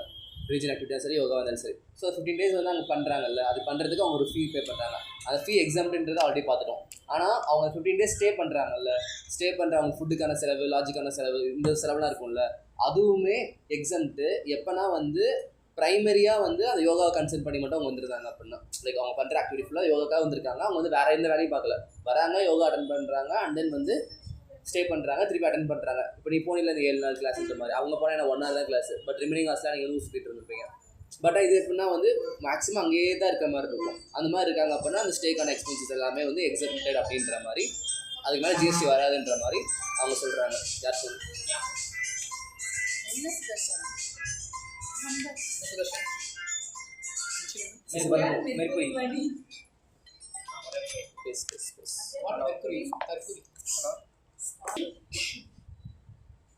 However, if charitable or religious trust merely or primarily provide accommodation or serve food and drink against consideration in any form including donation, such activity will be taxable. The similar activities such as holding of fitness camp, classes, aerobics, dance, music, etc. will be taxable. So என்ன சொல்கிறாங்கன்னா, அந்த charitable religious trust இருப்பாங்கல்ல, அவங்க வந்து ப்ரைமரியாக வந்து accommodation food கொடுக்கறதா மோட்டிவாக வச்சுருக்காங்க. அதுக்கான சார்ஜ் தான் பண்ணுறாங்க. மிச்சப்படி யோகாக்கெலாம் சார்ஜ் பண்ணவே இல்லை, நார்மலாக வந்து ஃப்ரீயாக பண்ணுறாங்க. மிச்சப்படி வந்து ஃபுட்டு அக்காமடேஷனுக்கான சார்ஜஸ் தான் வந்து ப்ரைமரியாக வாங்குறாங்க அப்படின்னா தட் வில் பி டாக்ஸபிள்ன்ற ஃபஸ்ட் இதில் சொல்கிறாங்க. அதுக்கப்புறம் என்ன சொல்கிறாங்க அப்படின்னா, அவங்க வந்து இந்த ஏரோபிக்ஸு, டான்ஸு, மியூசிக்கு இந்த மாதிரிலாம் வந்து அவங்க சொல்லிக் கொடுக்குறாங்க அப்படின்னா அதுவும் டாக்ஸபிள் தான், எக்ஸாம் கிடையாதுன்றது நெக்ஸ்ட் பாயிண்டில் அவங்க சொல்கிறாங்க. ஒரு எக்ஸாம்பிள் இருக்கா? B foundation charitable trust registered under section 12AP. சரி, ஓகே. மெடிடேஷன் கேம்ப் வைக்கிறாங்க. யாருக்கு? ஓல்ட் ஏஜ் பீப்புள்ஸ்க்கு. The GST would be exempt on the same as service provided by entity registered under section 12AB of Income Tax Act 1961 by way of advancement of religion, spirituality or yoga or exempt. So நீங்கள் லிட்டராக இதான் எழுதணும். அதில் meditation camp வைக்கிறாங்க அப்படின்றது தெரியுது. So meditation வந்து comes under யோகாவா? So நீங்கள் என்ன சொல்லணும் அப்படின்னா வந்து அவங்க யோகா ஆக்டிவிட்டி பண்ணுறதுனால எக்ஸாம்னு எழுதக்கூடாது. நீங்கள் 3 வார்த்தையும் வரணும் அந்த இடத்துல. ரிலீஜியஸ், ஸ்பிரிச்சுவாலிட்டி, யோகா இதெல்லாம் வந்து என்ட்ரியில் கவர் ஆகிருக்கு. ஸோ வந்து மெடிடேஷன் கம்ஸ் அண்டர் திஸ்ன்ற மாதிரி சொல்லிட்டு எக்ஸாம்ன்ற மாதிரி எக்ஸாமில் கொடுக்குறப்ப ஆன்சர் கொடுத்துக்கணும். ஓல்ட் ஏஜ் பீப்புளுக்கு பண்ணால் மட்டும்தான் அந்த மெடிடேஷன் பண்ணனால எக்ஸாம். ஓல்ட் ஏஜ் பீப்புள்ன்றது மேட்டர் கிடையாது. அதுக்கப்புறம் பார்த்தோன்னா hospital managed by charitable trust வந்து ஹாஸ்பிட்டல் வச்சுருக்காங்க. Exemption available to healthcare service under entry 74 is also applicable to healthcare service provided by a clinical establishment, an authorized medical practitioner or paramedics of religious or charitable trust also. Paramedics na enna? Medicine tablets, physiotherapist, lab assistant. So அந்த charity இருக்குல்ல, அந்த charity வந்து clinic வச்சு service provide பண்ணுறாங்க. அப்போ இல்லைனா வந்து medical practitioner இருப்பாங்கள்ல, அவங்கள வச்சு சர்வீஸ் ப்ரொவைட் பண்ணிருக்காங்க. அப்படி இல்லைனா இந்த பொண்ணு சொன்ன மாதிரி லைக் அந்த லேப் இந்த மாதிரி சர்வீஸ் ப்ரொவைட் பண்ணுறாங்க. மேக்ஸிமம் பார்த்தோன்னா அந்த SSSSலாம் இருக்குல்ல, அதெல்லாம் இதில் கவர் ஆகும்னு நினைக்கிறேன். லைக் அந்த அவங்களாம் இந்த மாதிரி தான் வருவாங்க. ஸோ இதெல்லாம் வந்து எக்ஸம்டட்ன்ற மாதிரி சொல்கிறாங்க. பட் ஜென்ரலாகவே வந்து நம்ம ஆல்ரெடி மெடிசின்ஸில் பார்த்துருப்போம், சர்வீஸ் மேலே டேக்ஸ் வராது, மெடிசின்ஸ் மேலே டேக்ஸ் வருன்ற மாதிரி பார்த்துருப்போம். இப்போ ஆக்சுவலாக இது லிட்டரலாக அந்த பாயிண்ட் தான் சேம் ரிப்பீட் ஆகிற மாதிரி கன்சிடர் பண்ணிக்கலாம். பட் ஆனால் இது ட்ரஸ்ட்டோட பாயிண்ட் ஆஃப் வியூ யோசிங்க, அதை விட்டுருங்க, ஃப்ரீயாக விட்டுருங்க. ட்ரஸ்ட்டோட பாயிண்ட் ஆஃப் வியூ இந்த மாதிரி சர்வீஸ் பண்ணுறாங்க அப்படின்னா எக்ஸம்டட். ஓகே. அதுக்கப்புறம் பார்த்தோன்னா training or coaching in any arts, culture, ஸ்போர்ட்ஸ்ன்ற மாதிரி நெக்ஸ்ட் பாயிண்ட் இருக்குது. As per entry 80 service by way of training or coaching and recreational activities relating to arts, culture by an individual. இந்த இடத்துல வந்து recreational activity இருக்குல்ல, அது வந்து ஒரு இண்டிவிஜுவல் கொடுக்குறதுன்னு பார்த்துக்கிறோம். பை அண்ட் இண்டிவிஜுவல்ன்றது இம்பார்ட்டன்ட்டு. ஒரு கார்பரேட் பண்ணுது அப்படின்னா ஆப்வியஸாக வந்து டாக்ஸபிளாக தான் இருக்கும். பை இண்டிவிஜுவல் வந்து அவங்க ரீக்ரியேஷனல் ஆக்டிவிட்டி வந்து ப்ரொவைட் பண்ணுற கல்ச்சரையோ ஆர்ட்ஸை ப்ரொமோட் பண்ணுறதுக்காக அப்படின்னா எக்ஸம்டட். And then பார்த்தோன்னா sports activity by charitable trust வந்து exempted. It is important note that exemption with regard to service provided by of training or coaching recreational activity relating to arts or culture is available when the same is provided by an individual. மேலே சொன்னால so என்ன சொல்கிறாங்கன்னா அந்த மாதிரி activity வந்து ஒரு individual கொடுத்தா தான் எக்ஸம்ட்ன்றதை தெளிவாக அவங்க திருப்பி மென்ஷன் பண்ணுறாங்க. Similarly service of training or coaching in sports are exempt only when the services are provided by a charitable entity registered under section 12AA 12AB. So அந்த ஸ்போர்ட்ஸ் ஆக்டிவிட்டிலாம் பண்ணுறாங்கல்ல, அது வந்து எப்போ எக்ஸம்ட்னா அந்த ட்ரஸ்ட் வந்து ரெஜிஸ்டர்ட் ட்ரஸ்ட்டாக இருந்தால் மட்டும் தான் எக்ஸம்ட். ஒரு வேளை வந்து நார்மலாக ஏதோ ஒரு ட்ரஸ்ட் வந்து ஸ்போர்ட்ஸ் ஆக்டிவிட்டி கண்டக்ட் பண்ணுறாங்க அப்படின்னா அது வந்து டாக்ஸபிளாக தான் இருக்கும். அவங்களாம் வந்து ரெஜிஸ்டர்ட் ட்ரஸ்ட்டாக தான் இருப்பாங்க. இந்த 12AA 12AB கீழே ரெஜிஸ்டர் பண்ண ட்ரஸ்ட்டாக இருந்தால் மட்டும்தான் எக்ஸம்டட். ஓகே. அந்த மாதிரி பார்த்தோன்னா லெட்டஸ்ட் நம்ம அனலிசிஸ் டேர்ம் ரீக்ரியேஷன் ஆக்டிவிட்டின்ற மாதிரி சொல்லிட்டோம். அந்த ரீக்ரியேஷன் ஆக்டிவிட்டி என்னென்ன அப்படின்றத அவங்க சொல்ல போகிறாங்க. Like the term recreation activity is very wide. However, under this entry, the scope of training or coaching recreation activity is restricted to the area of arts and culture. So இந்த recreation activityன்றது கொஞ்சம் பெரிய concept. But நம்ம புக்கில் வந்து அவங்க சொல்கிறது வந்து arts and culture பற்றி மட்டும் சொல்கிறாங்க. அது தவிர ஏகப்பட்ட ஆக்டிவிட்டி வந்து ரீக்ரியேஷனில் இன்க்ளூட் ஆகிருக்கும். பட் நம்ம புக்கில் பார்க்குறது ஆர்ட்ஸ் அண்ட் கல்ச்சர் மட்டும் தான் இவங்க மென்ஷன் பண்ணிக்கிறது. Hence, training or coaching in recreation activity relating to the area other than arts and culture outside the purview of this entry. So other areas பற்றி நம்ம டிஸ்கஸ் பண்ணவே இல்லை. இப்போ நம்ம பார்க்குறது வந்து ஜஸ்ட் இந்த 2 மட்டும் தான். Recreation activity relating to arts and culture. The further, training and coaching in all form of arts, culture, sports is covered under this entry, namely dance, music, painting, sculpture making, literacy activity, etc. of any school, tradition or language or any of these sports. Further, training and coaching in all form of arts, culture, sports is covered under this entry. So வந்து இந்த arts culture ஸ்போர்ட்ஸ்ன்ற மாதிரி மேலே பார்த்தோமா, அது ரிலேட்டடான எல்லா ட்ரைனிங்குமே வந்து இந்த என்ட்ரிக்கில் கவர் ஆகிக்குன்ற மாதிரி சொல்கிறாங்க. லைக் எப்படி சொல்கிறதுனா வந்து அந்த பரதநாட்டியம்லாம் ஆடுறாங்கல்ல அது, அப்புறம் மியூசிக்லேயும் வந்து பார்த்தோன்னா ட்ரெடிஷ்னல் மியூசிக்லாம் இருக்கும்ல, அந்த மாதிரி இதெல்லாம் வந்து ரீக்ரியேஷன் ஆக்டிவிட்டிஸ் தான். ஸோ அந்த மாதிரி பண்ணுறது எல்லாமே வந்து எக்ஸம்டட் தான். லைக் அதெல்லாமே வந்து இந்த டெஃபினேஷன் கீழே இன்க்ளூட் ஆகி, இந்த என்ட்ரி கீழே இன்க்ளூட் ஆகி வருதுன்றது அவங்க சொல்கிறாங்க. கீழே வந்து ஒரு எக்ஸாம்பிள் இருக்குது. MSA charitable trust registered under section 12AB as organized basketball training. அவங்க 12ABக்கு ரெஜிஸ்டர் பண்ணியிருக்காங்க, பாஸ்கெட்பால் ட்ரைனிங் வைக்கிறாங்க. எக்ஸம்டடா டாக்ஸபிளா சொல்லுங்கள். புரியல. ஏன் எக்ஸம்டட்?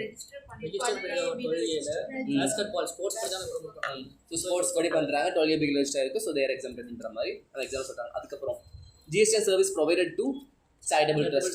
charitable trustக்கு நம்ம வச்சு சர்வீஸ் கொடுக்குறோம் அப்படின்னா அது எக்ஸம்டடா இல்லையா அப்படின்றது தான் இந்த ஹெட்டிங். ஓகே, இங்கே என்ன சொல்கிறாங்கன்னா, service provided to charitable trust or not outside the ambit of GST unless specifically exempted. All goods and services applied to charitable or religious trust are liable to GST. So நம்ம வந்து ஒரு charitable trustக்கு வந்து ஏதாச்சும் service பண்ணுறோம் அப்படின்னா அது வந்து ஜிஎஸ்டிக்கு வெளியே இல்லை, GST வரும்ன்ற மாதிரி சொல்கிறாங்க. எக்ஸாம்பிளுக்கு சொல்லுங்க, ஏதாச்சும் ஒரு எக்ஸாம்பிள்.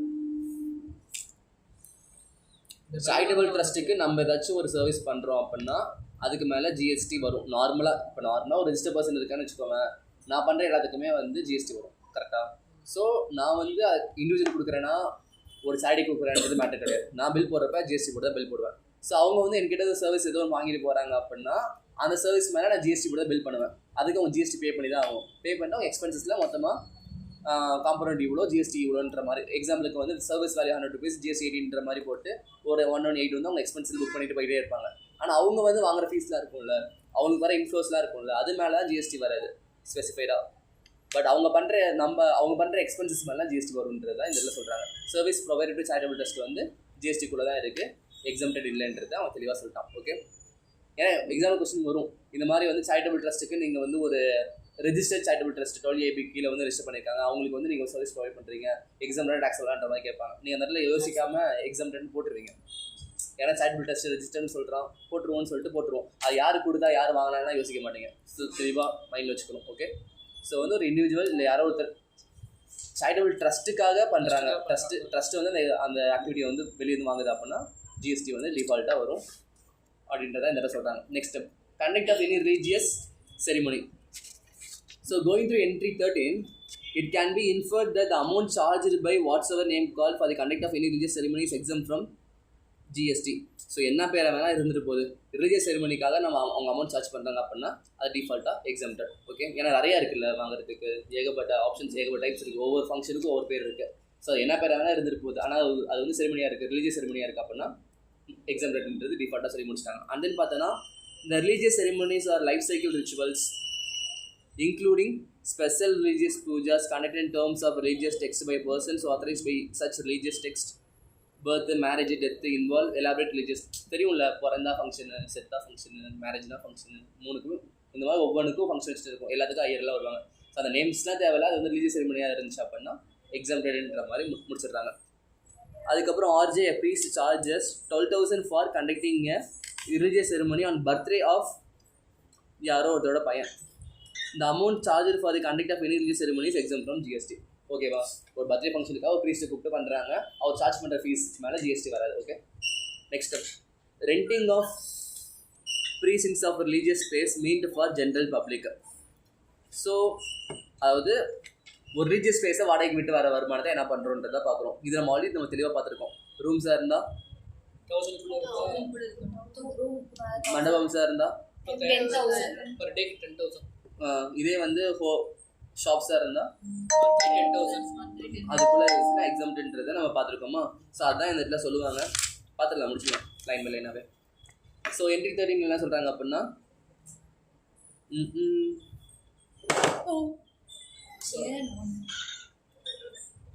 ஸோ அந்த ப்ரிஸ்கிரைப்டு சீலிங் லிமிட்டும் லிமிட் இருக்குது. ஓகேவா, ப்ரிஸ்கிரைப்டு சீலிங் லிமிட்ஸ் 1000 10,000 அந்த மாதிரி இருக்குது, பர் டே மந்த்ன்ற மாதிரி இருக்குது. அந்த லிமிட் கீழே இருக்குது அப்படின்னா எக்ஸம்டட் தான்.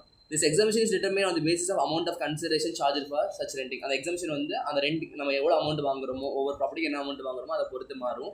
So let is understand the meaning of the religious places, general public, அதுக்கப்புறம் பிரிசின்ஸ் சொல்கிறாங்க. Religious place is a place which is primarily meant for conduct of religious prayer, worship pertaining to religion. So religious place நமக்கு தெரியும், எங்கே போய் pray பண்ணிருக்கோமோ, like கோவில்னா கோவில், சர்ச்னா search. So வந்து அதான் வந்து ரிலீஜியஸ் பிளேசஸ்ன்ற மாதிரி சொல்கிறாங்க. அந்த மாதிரி ஜென்ரல் பப்ளிக்னா நார்மல் காமன் பப்ளிக். நெக்ஸ்ட் பார்த்தோன்னா வந்து the word precincts is not to be interpreted in a restricted manner and all immovable property of the religious place located within the outer boundary wall of the complex. என்ன சொல்கிறாங்கன்னா, religious place located within the outer boundary wall. இப்போ example கோவிலுக்குன்னு வச்சுக்கோங்களேன், அந்த கோவிலோட செவத்தை சுற்றி அப்படியே கிடையாது, பார்த்துருக்கீங்களா?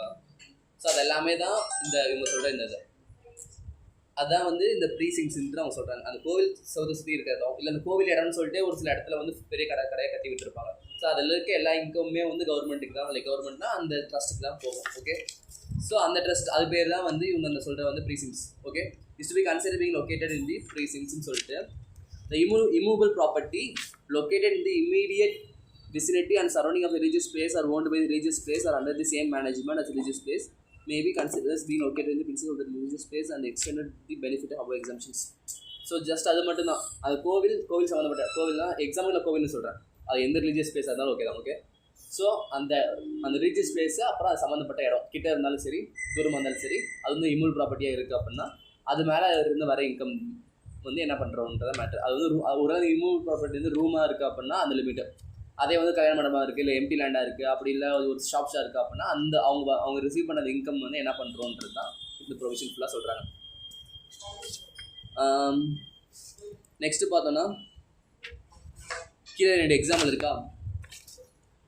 துர்கா தேவி ட்ரஸ்ட்னு சொல்லிட்டு ஒன்று இருக்கா. Durga Devi Trust, a religious trust registered under Section 12AB of the Income Tax Act, owns and manages a temple in the locality. அந்த ட்ரஸ்ட் வந்து அவங்க லோக்கலில் இருக்க ஒரு டெம்பிளை மேனேஜ் பண்ணிருக்காங்க. It rent a commercial shop located in the temple for rent of 10,000 per month per shop. So வந்து 10,000 வாங்குறாங்க ரெண்டாக.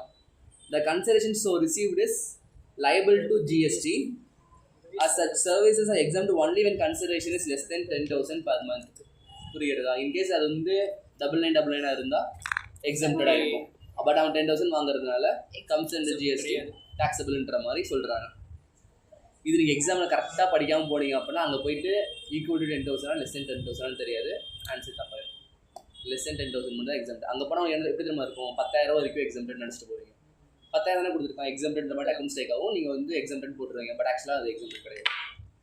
Okay, next Sarvodaya trust registered section 1023 BBAன்னு சொல்கிறாங்க.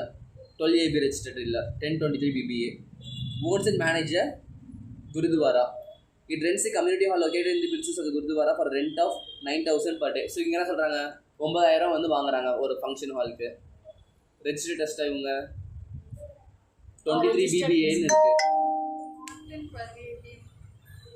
ரெஜிஸ்டர்ட் தான், but not in 12A of 12. So அதனால இவங்க டாக்ஸ் பே பண்ணணும். ஏன் பே பண்ணணும்? 10,000 கீழே தானே இருக்குது. அதுதானே கொடுத்துருந்தாங்க. ஸோ ஆக்சுவலாக 1023 BBAக்குமே வந்து 1023 BBAக்குமே வந்து அந்த இது இருக்கும்ல 12A 12AB அது ஒரு பவர் இருக்குது. ஓகே, ஸோ அதை இனிஷியலாக சொல்லியிருக்க மாட்டாங்க. பட் ஆனால் நான் ஸ்கிப் பண்ணியிருப்பேன் அந்த இடத்துல, நீங்கள் படிக்கிறப்ப தெரியும். 12A 12AB and then 1023 BBA இவங்களும் அந்த லிமிட் கீழே வருவாங்க. இவங்க ரெஜிஸ்டர்ட் ட்ரஸ்ட்டாக கன்சிடர் பண்ணிக்குவாங்க. So the consideration received is less than 10,000 per day, so it is exemptன்ற மாதிரி சொல்கிறாங்க. ஓகேவா? Next agriculture related service. ஆனால் 1:10 ஆயிடுச்சா? பரவாயில்ல, ஆகிட்டு போகுது. ஒரே டைம் பார்க்க படிச்சா மறுபடியும். ஸோ நெக்ஸ்ட் பார்த்தோன்னா வந்து அக்ரிகல்ச்சர் ரிலேட்டட் சர்வீஸ்னு இருக்கா. ஸோ இது வந்து எக்ஸம்டடாக டாக்ஸபிளான்றதை பார்க்கணும். இது ஒன்று மட்டும் முடிச்சிடலாம். ஸோ ஃபஸ்ட் இது வரைக்கும் பார்த்து சாரிட்டபிள் ட்ரஸ்ட், அதை வச்சு டவுட் இருக்கா? சாரிட்டிஸ் பண்ணுறதுலாம் எக்ஸாம்டடாக இல்லைன்றது பார்த்துருக்கோம். டவுட் இருந்துச்சுன்னா போய் படிங்க. நான் எதுவுமே சொல்ல, எப்படி நீங்கள் மறந்துடுவீங்க. மறந்தெல்லாம் வேஸ்ட் ஆயிடும். ஜிஎஸ்டி கிளாஸ் எடுத்த மாதிரி ஞாபகம் இருக்காது. பையா லிட்டரலாக நம்ம ஆல்ரெடி சாப்டர்ஸ் எடுத்தோம்ல, ஃபர்ஸ்ட் 2-3 சாப்டர் ஞாபகம் இருக்கா? ஞாபகம் இருக்கா? ஞாபகம் இருக்கா? லிட்டில் பிட்டா கேள்வி கேட்குறதா? ஒன்று ஞாபகம் இருக்கடா? ஃபர்ஸ்ட் 2 சாப்டர் 3 சாப்டர் அன்னைக்கு ஞாபகமே இல்லை, மறந்துட்டேன்னு. படிச்சிங்களா? முடிச்சிங்களா? அதில் சொல்கிறோம் எல்லாமே படிக்கல. ஃபர்ஸ்ட் 3 சாப்டர் ஞாபகம் இருக்கா? படிச்சிங்களா? போயிட்டு வீட்டுக்கு எடுத்து படிச்சிங்கன்னா ஞாபகம் வந்துடும், விட்டிங்கன்னா மறந்துடும். சரி போயிட்டு வாடா. ஸோ நெக்ஸ்ட் பார்த்தோன்னா வந்து நெக்ஸ்ட் பார்க்கலாமா? Agricultural related services. Okay ma'am. சரி ஓகே. Agricultural related services.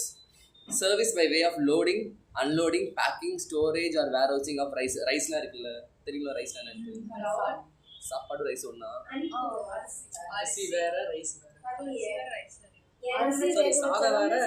சரி ஓகே அதெல்லாம் டிஸ்கஷன் அப்படின்னு வச்சுக்கோங்க, எடுத்து முடிப்போம். ஸோ வந்து லோடிங், அன்லோடிங், பேக்கிங் தான் இருக்குல்ல. ரைஸ் வந்து லோட் பண்ணுறது, அன்லோட் பண்ணுறது, பேக் பண்ணுறது, ஸ்டோர் பண்ணுறது, இதெல்லாம் வந்து எக்ஸாம்டட்ன்ற மாதிரி சொல்கிறாங்க. பிகாஸ் ரைஸ் இல்லாமல் சர்வை பண்ண முடியாதுல்ல, அது வந்து பேசிக் நீட்ஸ்.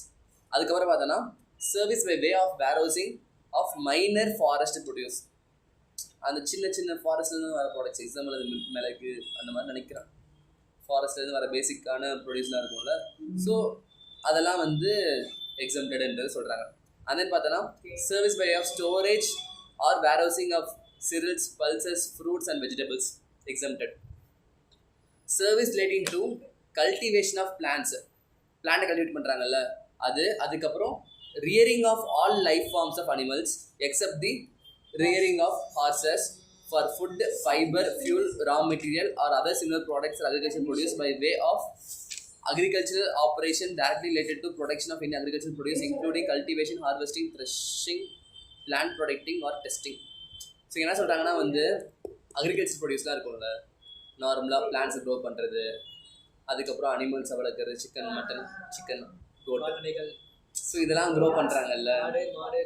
அதாவது சிக்கன் சொல்லக்கூடாது, ஹென்னு தானே, ஹென்னு, ப்ராய்லர்ஸு, மட்டன் இல்லை, கோட். ஸோ இதெல்லாம் வந்து உயிரோட வளர்க்குறோம். அதெல்லாம் என்ன ஆகும், கன்வெர்ட் பண்ணி கடைசியில் வந்து ஹென்லாம் வந்து சிக்கனாக மாறிடும், கோட்லாம் வந்து மட்டனாக மாறிடும், ரேபிட்லாம் வந்து வீட்டாக மாறிடும். ரேபிட் கறி. ஸோ அதெல்லாம் இருக்கும்ல, ஸோ அதெல்லாம் வந்து அதுக்கப்புறம் வந்து மீட் ஆயிடும். அதான் எதுக்காக பண்ணுறோம், ஃபுட் பர்பஸ்க்காக. லைக் நம்மளோட அவங்க சொல்கிறாங்கல்ல, food, fibre, fuel, raw material, இந்த மாதிரி பர்பஸ்க்காக அதெல்லாம் வந்து க்ரோ பண்ணுறோம். ஸோ அதெல்லாமே வந்து எக்ஸம்டட். ஆனால் ஹார்ஸ் மட்டும் அந்த லிஸ்ட்டில் வராதுன்னு சொல்கிறாங்க. புரியுதா? Except horse. சாப்பிடுவியா ஹார்ஸ்? சாப்பிடுவாங்க. புளி வளர்க்குறியா வீட்டில்? புளி வளர்த்து எல்லாருமே வீட்டில் ஆடு, ஐ மீன் குதிரை வளர்ப்பாங்க, நிறைய பேர் வளர்ப்பாங்க. ஆனால் சாப்பிட மாட்டாங்க. சரி ஓகே கவனிங்க, சீக்கிரம் முடிக்கணும்ல, போய் முடிக்கணும். ஸோ லைக் அதான் சொல்கிறாங்க. நெக்ஸ்ட் பார்த்தோன்னா ஹார்ஸ் தவிர மீதி அனிமல்ஸ் அண்ட் பிளான்ஸ் ரியர் பண்ணுறது எல்லாமே வந்து எக்ஸம்டட்ன்றதை சொல்கிறாங்க ஃபர்ஸ்ட் பாயிண்டில். அண்ட் தென் பார்த்தோன்னா agricultural operations directly related to production of any agricultural produce including cultivation, harvesting, threshing, plant protecting or testing. அந்த மாதிரி அக்ரிகல்ச்சரல் ஆப்ரேஷன்ஸ் எக்ஸம்டட்னு சொல்றாங்க இல்லையா? இருக்கு. புரியுதா? ஸோ கல்டிவேட் பண்ணுறது அதெல்லாம் வந்து சீக்வென்ஸில் ப்ராசஸ் தானே. கல்டிவேஷன், ஹார்வெஸ்டிங், அதுக்கப்புறம் த்ரெஷிங்னா என்ன, அந்த புடைக்கிறது, அரிசியிலேருந்து பிரிக்கிறது, நெல். ஸோ அந்த மாதிரி த்ரெஷிங். அதுக்கப்புறம் பிளான்ட் ப்ரொடெக்ஷன், பிளான் நல்லா இருக்கா அப்போ டெஸ்டிங் பண்ணுறது, அந்த மாதிரி எல்லாமே வந்து எக்ஸம்டட் சொல்கிறாங்க. அதுக்கப்புறம் பார்த்தோன்னா supply of farm labour service, அந்த விவசாயத்துக்கு தேவையான லேபர் சர்வீஸ் ப்ரொவைட் பண்ணுறாங்கல்ல. அது வந்து எக்ஸம்டடுன்ற மாதிரி சொல்கிறாங்க. அதுக்கப்புறம் process carried out at an agricultural farm including tending, pruning, cutting, harvesting, drying, cleaning, trimming, sun drying, fumigating, curing, sorting, grading, cooling, bulk packing. அதுக்கப்புறம் such like operations which do not alter the essential characteristics of agricultural produce but make it only marketable for the primary market. So அங்கே மேலே ப்ராசஸ்லாம் என்னன்றது வேணா search பண்ணி பார்த்துக்கோங்க, அதை explain பண்ண போகிறது கிடையாது.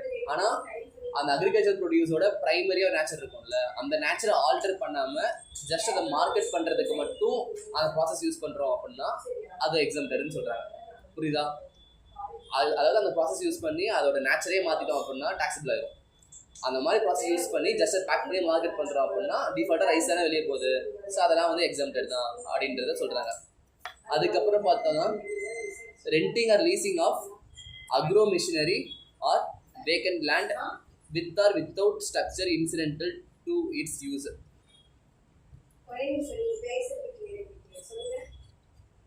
So renting or leasing of agro machinery or vacant land. Loose மாதிரி பார்த்துருக்கு, இது ஒரு மாதிரியா பார்க்குறாங்க. So renting, leasing of agro machinery or vacant land with or without structural incidental to its. So அந்த லேண்டில் இருக்க மிஷினரிலாம் யூஸ் பண்ணுறோம்ல, டிராக்டர் யூஸ் பண்ணுறோம் அப்படின்னா அந்த சர்வீஸ் மேலே எக்ஸம்டட். ஈவன் அந்த இருக்க லேண்டை வந்து ஏதோ ஒரு பர்பஸ்க்காக யூஸ் பண்ணிருக்கோம் அப்படின்னா அதுவும் எக்ஸம்டட்ன்ற மாதிரி சொல்கிறாங்க. அதுக்கப்புறம் loading, unloading, packing, storage or warehousing of agriculture produce. மேலே பார்த்தோம்ல ரைஸ்ன்னு பார்த்துருப்போம், இங்கே வந்து சிம்பிளாக சொல்லிட்டான் ஆஃப் அக்ரிகல்ச்சர் ப்ரொடியூஸ் சொல்லிட்டான். ஸோ அந்த அக்ரிகல்ச்சர் ப்ரொடியூஸ் ஏற்றுறது, இறக்கிறது, விற்கிறது, மாற்றுறது இதெல்லாமே வந்து எக்ஸம்டட்ன்ற மாதிரி சொல்கிறாங்க. அண்ட் தென் பார்த்தோன்னா அக்ரிகல்ச்சரல் எக்ஸ்டென்ஷன் சர்வீஸ் அப்படின்னா அக்ரிகல்ச்சர் எக்ஸ்டென்ஷன் சர்வீஸ்னா அது அக்ரிகல்ச்சர் முடிச்சுட்டு அதுக்கப்புறம் நடக்கக்கூடிய போஸ்ட் சம்திங் உள்ள எக்ஸ்பிளைன் பண்ணுவாங்க. பட் ஆனால் அக்ரிகல்ச்சர் சம்மந்தப்பட்ட ப்ராசஸ் வந்து அதை எக்ஸ்டெண்ட் பண்ணி பண்ணுற சர்வீஸ்.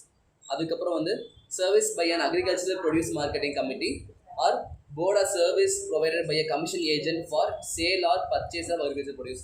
இங்கே வந்து ஏபிஎம்சின்னு இருக்காங்கல்ல, அப்படி சொல்லியிருக்காங்க ஏபிஎம்சி பற்றி, அக்ரிகல்ச்சர் ப்ரொடியூஸ் மார்க்கெட்டிங் கமிட்டி சொன்னது இல்லையா? சரி, ஓகே. அந்த கமிட்டியை ஒன்றும் பண்ண முடியாது. அவங்க என்ன பண்ணுவாங்கன்னா வந்து அவங்க தான் அந்த அக்ரிகல்ச்சர் ப்ரொடியூஸ் வந்து சேல் பண்ண ஹெல்ப் பண்ணுவாங்க.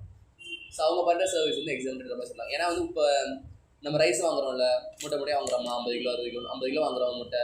ஆனால் 50 கிலோ ஒரே ஃபார்மில் வந்துருக்குமா? ஒவ்வொரு ஃபார்ம்லேருந்து 20 கிலோ 5 கிலோ 10 கிலோ இந்த மாதிரி மாறி வந்திருக்கும். அதெல்லாம் அவங்க ஒன்றா கிளப் பண்ணி அவங்க வந்து அதை பேக் பண்ணி சேல் பண்ணுவாங்க. இவங்க வந்து அதை கிளப் பண்ணி எல்லாம் சேர்த்து வச்சு ஸ்டோர் பண்ணி அதுக்கப்புறம் பேக்கேஜ் பண்ணி விற்கிறதுனால தான் அவங்களுக்கு போகுது. இல்லைன்னா அவங்க ப்ராடக்ட் சேலே பண்ண முடியாது. ஸோ அவங்க பண்ணுற சர்வீஸ் வந்து பிரைமரி ஆக்டிவிட்டியை கன்சிடர் பண்ணி அந்த சர்வீஸ் வந்து எக்ஸாம்பிள்ன்ற மாதிரி சொல்கிறாங்க. அதுக்கப்புறம் பார்த்தோன்னா carrying out an intermediate production process as job worker in relation to cultivation of plants, rearing of all life of animals except horses. Okay, ஆடி பார்த்தோம்ல, பிளான்ட் கல்டிவேட் பண்ணுறதுக்கு, அதுக்கப்புறம் அனிமல்ஸை ரியர் பண்ணுறதுக்கு எக்ஸப்ட் ஹார்சஸ், அதுக்கு வச்சு இன்டர்மீடியட் ஒர்க் வருது அப்படின்னா அதுவும் எக்ஸம்டட்ன்ற மாதிரி சொல்கிறாங்க. அப்புறம் service by way of artificial insemination of livestock. Artificial insemination தெரியுமான்ட்டு வேணும்னே அதோட டிமாண்ட் இன்க்ரீஸ் பண்ணி இல்லை, ஆர்டிஃபிஷியல் இன்செமினேஷன்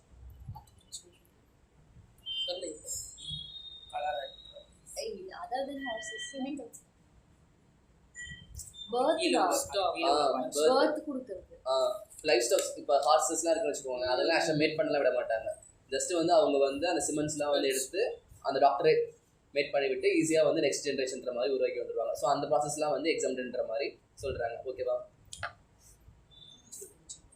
பார்த்துருப்பீங்க வடிவாக வச்சு ஆர்டிஃபிஷியல் இன்செமினேஷன் படத்துலலாம் கேள்விப்பட்டதில்லை. 10th பயாலஜி மாத்திரம் ஞாபகம் இருக்கு. அதெல்லாம் நெக்ஸ்ட் அனாலிசிஸ் கொடுத்துருக்காங்களா? அனாலிசிஸ் எத்தனை பேஜ் இருக்கு? Just 3 pages. டக்குன்னு முடிச்சுக்கலாம். யார் படிக்கிறீங்க? படிங்க. The word service relating to cultivation of plants and rearing of all time forms of animals except the rearing of horses for food, fire, fuel, raw materials and other similar products used in entry 54 include activities like breeding of fish, pisciculture, rearing of silkworm, sericulture, cultivation of ornamental flowers, floriculture and horticulture, forestry, etc. என்ன சொல்றாங்க? ஆனால் sir இந்த மாதிரி ஃபிஷ்ஷோட ப்ரீடிங்காக இருக்கட்டும், இந்த மாதிரி ஃப்ளவர்ஸ்க்கெல்லாம் பண்ணுறது எல்லாமே வந்துட்டு என்ட்ரி 54 சொல்லியிருக்காங்க. அதுக்கு வந்து டேக்ஸ் இருக்கா இல்லையா நீங்கள் தான் சொல்லுங்கள். லைக் அவங்க என்ன சொல்கிறாங்கன்னா மேலே பார்த்தோம்ல service relating to cultivation of plants and rearing of animals சொன்னோம்ல அதுக்கு கீழே என்ன இன்க்ளூட் ஆகும்னு பார்த்தோம் அப்படின்னா இந்த ஃபிஷ்ஷை ப்ரீட் பண்ணுறது, அதுக்கப்புறம் இந்த சில்க் வரும்ல சில்க் வார்ம்ஸ் பட்டு புழு, ஸோ அந்த மாதிரி சில்க் வார்ம்ஸை வந்து ப்ரீட் பண்ணுறது, அதுக்கப்புறம் வந்து ஃப்ளவர்ஸ்லாம் க்ரோ பண்ணுறது, அதெல்லாமே வந்து இது கீழே வந்து இன்க்ளூட் ஆகி வரும். இது இந்த ஆக்டிவிட்டிஸ் எக்ஸம்ப்டட் தான் அப்படின்ற மாதிரி அவங்க சொல்கிறாங்க. அதுக்கப்புறம் பார்த்தோன்னா வந்து further the term agriculture produce means any produce out of cultivation of plants and rearing of all life form of animals except the rearing of horses for food fiber. Okay. On which either no further processing is done or such processing done as is usually done by a cultivator. So இந்த பார்த்தோம்ல cultivate பண்ணுறது அதுக்கப்புறம் rear பண்ணுறதுல further process பண்ணலாம். ஆனால் அந்த further process வந்து அதோட பேசிக் நேச்சரை வந்து மாற்றாது. அந்த மாதிரி மாற்றாமல் அவங்க ப்ராசஸ் பண்ணுறாங்க அப்படின்னா அதோட எசென்ஷியல் நேச்சர் இருக்கும்ல, அங்கே அந்த டார்க்காக லைன் இருக்குது பார்த்தீங்களா, அதில் செகண்ட் லைனில் பாருங்களேன், producer which does not alter its essential characteristics but make it marketable for primary market. So அவங்க பண்ணுற ஃபர்தர் ப்ராசஸ் வந்து அதோட எசென்ஷியல் கேரக்டரிஸ்டிக்ஸை வந்து மாற்றக்கூடாது. சேம் ப்ரைமரியாக அவங்க அது எந்த நேச்சர் இருந்துச்சோ அதே நேச்சரில் தான் இருக்கணும். அப்படி ஒரு வேளை அது மாற்றலை அப்படின்னா எக்ஸம்ப்டட் தான். ஒருவேளை அந்த அவங்க பண்ணுற ஃபர்தர் ப்ராசஸிங் வந்து அதை நேச்சரே மாற்றுது அப்படின்னா டாக்ஸபிள் ஆகும். இப்போ எக்ஸாம்பிளுக்கு அவங்களே உள்ள சொல்லுவாங்க, அதே பார்த்துக்கலாம். ஏன்னா நம்ம யோசிச்சா டைம் வேஸ்ட். காட்டன் வந்துட்டு வேற ஏதாவது காட்டன் ரோலாக மாற்றிட்டாங்க அப்படின்னா அது செகண்டரியில் போயிடும். அதில் காட்டனில் பஞ்சு மட்டும் இல்லை குப்பை மட்டும் இல்லை க்ளீன் பண்ணி பண்ணுறாங்க அப்படின்னா அந்த மாதிரி சொல்லலாம். இப்போ எக்ஸாம்பிளுக்கு வீட்டுக்குன்னு வச்சுக்கோங்க, வீட்டை வந்து செடியிலேருந்து அடிக்கிறாங்களா, உடைச்சு வீட்டை மட்டும் பேக் பண்ணி கொடுத்தாங்கன்னா ஃபைன், பிரச்சனை இல்லை. ஏன்னா வந்து செடியோட கொடுத்தா மார்க்கெட் பண்ணுறது கஷ்டம். ஆனால் வீட்டை மட்டும் கொடுத்தாங்கன்னா அதை வந்து அவங்க கிரைண்ட் பண்ணி மாவாக மாற்றுறாங்க, ஃப்ளோராக மாற்றுறாங்க இல்லையான்றது மேட்டர் கிடையாது. ஸோ ஜஸ்ட் வீட்டை மட்டும் அவங்க எடுத்து கொடுத்தாங்கன்னா கேரக்டரிஸ்டிக்ஸே மாறல, அதே தான். ஆனால் அவங்க அதே அரைச்சி மாவாக கொடுத்தாங்கன்னா ரெண்டு மாறுது இல்லை, இது ரேட்டு மாறும் அது ரேட்டு மாறும். ஸோ அந்த மாதிரி அவங்க பண்ணுற செகண்டரி ப்ராசஸ் வந்து நேச்சுரல் மாற்றிருக்கூடாது. ப்ரைமரியாக அது என்ன நேச்சுரலோ அதே நேச்சுரலில் இருக்கும். அதை எசென்ஷியல் கேரக்டரிஸ்டிக்ஸை சேஞ்ச் பண்ணக்கூடாது. சுகர் கேன் ஆனால் போதும் ஒரு எக்ஸாம்பிள். சரி, ஓகே.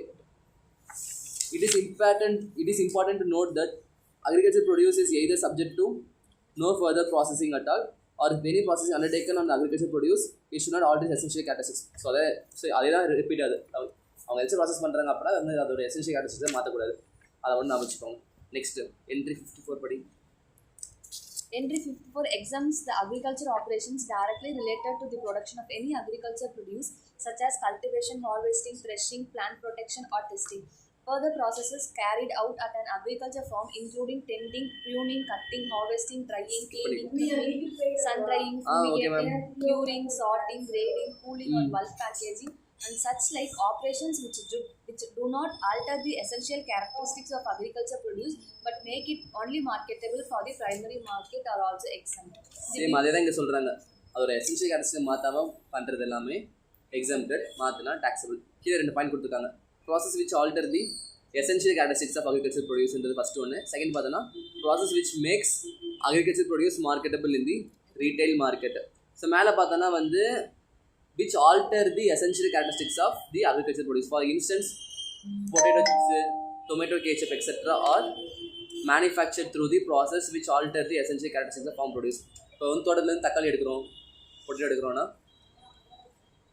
சிப்ஸாக மாற்றுறோம், சாஸாக மாற்றுறோன்னா கேரக்டரிஸ்டிக்ஸ் மாறுது. அப்படியே கொடுத்தோம் அப்படின்னா மாறல. நெக்ஸ்ட்டு ப்ராசஸ் பண்ணி கொடுத்தோன்னா ஸோ எக்ஸாம் கிடையாது. செகண்ட் பாயிண்டில் பார்த்தோன்னா process which make agriculture produce marketable in the retail market. The process of grinding, sterilizing, extraction, packaging in retail pack of agriculture products which makes the agriculture product marketable in retail market will not be covered in this entry. Only such processes are covered in this entry which makes agriculture produce marketable in primary market and not retail market. So அவங்க சொல்கிறாங்கல்ல, அதை back பண்ணுறது எல்லாமே வந்து அது primary மார்க்கெட்டுக்கு கொண்டு போகிறதுக்கானது மட்டும் தான் எக்ஸாம்பிள். ப்ரைமரி மார்க்கெட்லேருந்து ஃபர்தராக ரீட்டைல் மார்க்கெட்டுக்கு போகுது அப்படின்னா அது டாக்ஸபிள். எக்ஸாம்பிளுக்கு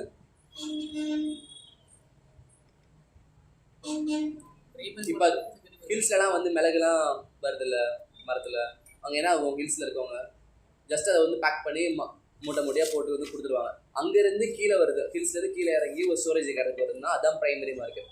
அவங்க வந்து அது தனியாக வந்து பேக் பண்ணி லேபிள் அடித்து ஒவ்வொரு பிராண்ட் நேம் ஃபிக்ஸ் பண்ணி தனித்தனியாக கொண்டு போகிறது ரீட்டைல் மார்க்கெட். இப்போ நம்மளே மிளகு வாங்குறோம்னா ஒவ்வொரு மிளகு ஒவ்வொரு பாக்கெட்டில் இருக்கும், அது வந்து ரீட்டைல், நம்ம கைக்கு வந்து ரீட்டைல். ஆனால் அவங்க ஆக்சுவலாக ப்ரொக்யூர் பண்ணிப்பாங்க, அது வந்து ப்ரைமரி. ஃபஸ்ட் அங்கே இருந்தால் இங்கே வந்து ஒவ்வொருத்தரும் வாங்கி அவன் லேபிள் போட்டு சேல் பண்ணிருப்பான் கிரேட் வைஸ் பிரித்து. ஸோ அது கிரேட் பண்ணி பிரித்து ஒவ்வொரு ரேட்டுக்கு விற்கிறது, மார்க்கெட்டிங் பண்ணுறது இதெல்லாமே செகண்டரி, ஐ மீன் ரீட்டைல் மார்க்கெட்டில் வந்துடும். அதெல்லாம் எக்ஸாம் கிடையாது. ப்ரைமரி மார்க்கெட் கொண்டு வரதுக்காக பண்ணுறது மட்டும்தான் எக்ஸம்ப்டட்ன்றது அவங்க சொல்கிறாங்க. ஓகே, அதுக்கப்புறம் renting or leasing of agro machinery or vacant land heading இருக்கா, படிங்க சுபா. சத்தமா. Renting or leasing of agro machinery or vacant land. Item D of the entry exam renting or leasing of agro machinery or vacant land with or without a structure incidental to use. என்ன சொல்றாங்க? சரி படி. Meaning சொல்லுங்க படிச்சு.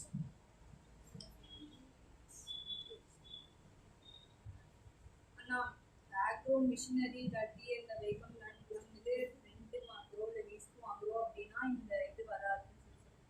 இது வராது. Exam ஆகாது. Exam ஆகாதுன்னு சொல்றாங்களா? கேக்குறீங்களா? உங்ககிட்ட கேக்குறேன். படிச்சு சொல்லுங்க என்ன சொல்றாங்க நீங்க. எக்ஸாம் ஆகும்னு சொல்றாங்க. அப்படியா? நீங்க சொல்லுங்க ஜெயஸ்ரீ. எக்ஸாம் ஆகும்னு சொல்றாங்க. எங்க சொல்றாங்க எக்ஸாம்ட்ட வார்த்தைங்க வரலையே. எங்க இருக்கு? இருக்கா? பாத்தீங்களா சார் வார்த்தை? Renting or leasing of agro machinery or vacant land.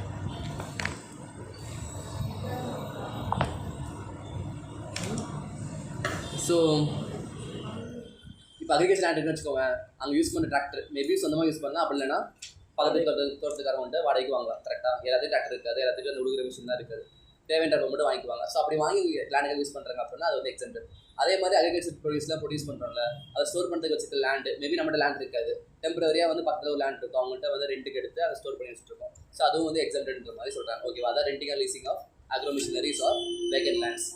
So எக்ஸாம்பிளுக்கு வந்து M has leased out to a farmer, Tulsidas, a vacant land for agriculture. The land has a greenhouse and a storage shed which are incidental to its use for agriculture. The service of leasing of a vacant land with a greenhouse and storage shed which is incidental to its use for agriculture is exempt from GST. So ஒருத்தர் வந்து இன்னொருத்தருக்கு ஒரு லேண்டை கொடுக்குறாரு, அந்த லேண்டில் வந்து விவசாயம் பண்ணிக்கோன்ற மாதிரி சொல்கிறாங்க, ஷெட்டும் இருக்குது ஸ்டோர் பண்ணி வைக்கிறதுக்கு. ஸோ வந்து அவர் வந்து அக்ரிகல்ச்சர் தான் பண்ணி இன்கம் பார்க்க போகிறாரு. ஸோ அவர் பண்ணுற அக்ரிகல்ச்சர் எக்ஸம்ட்டா? அதே மாதிரி அங்கே அவர் கொடுத்த அந்த வேர் ஹவுஸ் பண்ணுறதுக்கான ஒரு பில்டிங் இருக்குல்ல, அது வந்து ஜென்ரலாக வந்து ரெண்டல் இன்கமாக கன்சிடர் பண்ணலாம். ஆனால் வந்து சின்ஸ் அது அக்ரிகல்ச்சர் பர்பஸ்க்காக அந்த பில்டிங் யூஸ் அந்த ஸ்டோரேஜ் சரி யூஸ் பண்ணுறதுனால அதுவும் எக்ஸம்ப்டட்ன்ற மாதிரி அவங்க சொல்கிறாங்க. இது வந்து கொஞ்சம் இம்பார்ட்டன்ட்டு ஞாபகம் வச்சுக்கோங்க. அதுக்கப்புறம் அக்ரிகல்ச்சர் எக்ஸ்டென்ஷன் சர்வீஸ், அதுக்கப்புறம் APMC, இதெல்லாம் வந்து நாளைக்கு பார்த்துக்கலாம். ஸோ ரிமைனிங் இருக்கிற சாப்டர்ஸ்லாம் வந்து பார்ட் 2 வீடியோவில் வந்து வரும். இது ஜஸ்ட் ஆக்சுவலாக வந்து இது யூடியூப்பில் அப்லோட் பண்ணுன்றதுக்காக தெளிவாக ரெக்கார்ட் பண்ணி போடப்பட்ட வீடியோலாம் கிடையாது. இது வந்து ஜஸ்ட் நான் கிளாஸில் எடுக்கிறத அப்படியே சைட் பை சைடில் சும்மா ரெக்கார்டிங் பண்ணி விட்டுட்டு ஜஸ்ட்டு புக்கில் வர பேஜஸை மட்டும் அந்த ரெக்கார்டிங் கூட ஆட் பண்ணி விட்டுட்டு அப்லோட் பண்ணுறோம். ஸோ ரெகுலர் கிளாஸஸ் டிஃப்ரெண்ட்டாக இருக்கும், பட் இந்த கிளாஸஸ் வந்து இந்த மாதிரி தான் இருக்கும். பார்ட் 2 வீடியோவில் வந்து கண்டினியூ கிளாஸ் பார்த்துக்கோங்க.